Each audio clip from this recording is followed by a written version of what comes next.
Sa number 9, localized 911 sa Bacolod, operational na.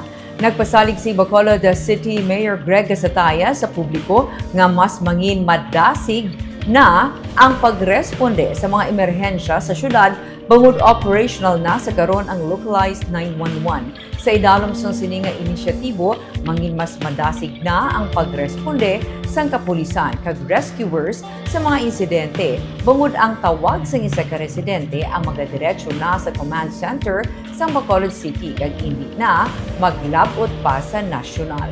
Ginsiling ni Gasataya nga isa sa pagpanghangkat sa emergency response amo ang language barrier. Rason nga may trained personnel na mismo ang syudad para magsabat sa amo nga mga tawag. Sa command center sa Barangay Takuling na hamtang headquarters sa localized 911.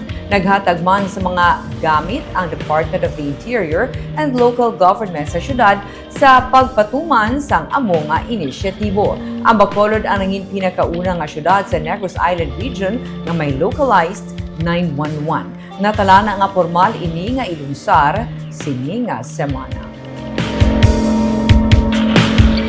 Those definitely subject pagid na gyapon sa further man evaluation kung din pagid ang any room for improvement. Amo na nga ginimo namon subong sa DRRMO nag-provide kani bakalang syudad additional nga mga ambulance, manpower para mas madasig. And then ang ginimo namon since last year naging train ang tanan nga mga empleyado sa syudad, meaning sa kada department nakuha kami team nga mo ang first responders. So tanan nga mga department sa Bacolod mayara na ginada gin-train na sila, and then mayara mga teams kay iban na ginudugang kag continuous man namon pag-reach out kag pag-assist man kag pag-work hand in hand sa mga volunteer groups diri sa aton sa syudad sa Bacolod because ang pag-respond sa emergency wala na dapat sang barrier dapat madasig. So that's why nga i-launch namon